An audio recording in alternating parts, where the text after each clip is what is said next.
2013 সালে রানা প্লাজার ধ্বংসস্তূপের নিচে সরকারি উদ্ধার বাহিনী পৌঁছানোর আগেই হাজার হাজার সাধারণ মানুষ খালি হাতে কংক্রিট সরাচ্ছিল। 24 জুলাই আগস্টের গণ অভ্যুত্থানের সময় আহতদের জন্য রক্তদান বা তাদের হাসপাতালে পৌঁছে দেওয়ার কাজগুলো সাধারণ ছাত্র জনতাই করেছে। এমনকি মাইলস্টোন কলেজে বিমান বিধ্বস্ত হওয়ার পর সেই একই চিত্র আমরা আবারও দেখলাম।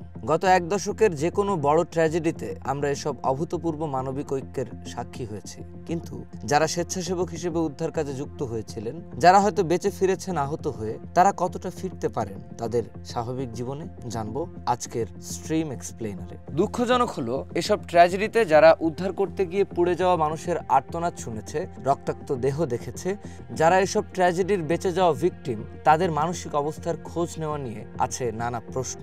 রানা প্লাজার উদ্ধারকর্মী হিমু আহমেদের আত্মহত্যার খবর বাংলাদেশের মিডিয়াগুলোতে ফলাও প্রচার পেয়েছিল। তার সেই সিদ্ধান্ত কি এই নির্মম সত্যেরই প্রতিচ্ছবি নয়? রানা প্লাজার ভয়াবহ স্মৃতি তিনি একা বহন করতে না পেরেই জীবনের ইতি টেনেছিলেন।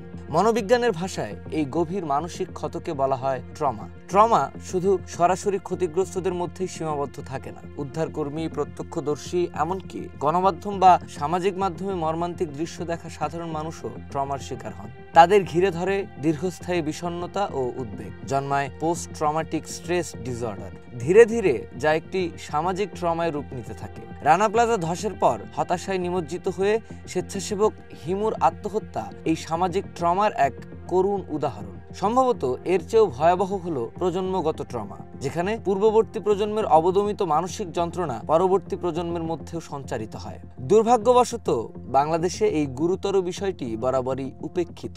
জাতীয় বাজেটে মানসিক স্বাস্থ্য খাতে বরাদ্দ 1%-ও কম। 2024-25 অর্থ বছরে বাংলাদেশের মোট স্বাস্থ্য বাজেট ছিল জাতীয় বাজেটের প্রায় 5.20%।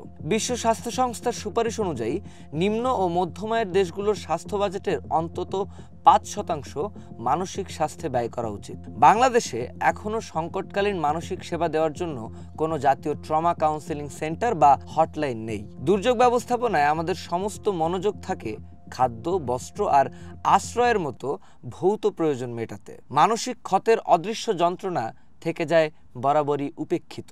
সকল দুর্যোগ এবং দুর্বিপাকের পরে, বিশেষ করে বড় দুর্ঘটনার পরে যেখানে প্রাণহানির ঘটনা ঘটে, আহত হওয়ার ঘটনা ঘটে, সেখানে শারীরিক চিকিৎসার পাশাপাশি মানসিক স্বাস্থ্যসেবা দেওয়ার প্রয়োজন। এখন প্রশ্ন হচ্ছে করণীয় কী? প্রথম করণীয়টা কিন্তু করবেন বাড়ির মানুষেরা, অর্থাৎ মা বাবারা, তারপরে করবেন শিক্ষক শিক্ষিকারা, এরপরে আমাদের রয়েছে আমাদের জাতীয় দায়িত্ব, রাষ্ট্রের দায়িত্ব রয়েছে। বাংলাদেশের মতো একটি দুর্যোগ ভাবাপন্ন দেশ, আমরা কিন্তু প্রাকৃতিক দুর্যোগের সাথে লড়াই করে থাকি, মানব সৃষ্ট দুর্যোগও আমাদের দেশে অসংখ্য ঘটে। ফলে এই দেশটিতে আমরা মনে করি ট্রমা ম্যানেজমেন্টের যে গাইডলাইন থাকবে, সেখানে কিন্তু মানসিক স্বাস্থ্যের অংশটুকু অন্তর্ভুক্ত হওয়া প্রয়োজন। এবং যে কোনো দুর্যোগের পরে শারীরিক চিকিৎসা এবং পুনর্বাসনের সাথে আমরা মনে করি মানসিক স্বাস্থ্যসেবাটিকে অন্তর্ভুক্ত করতে হবে।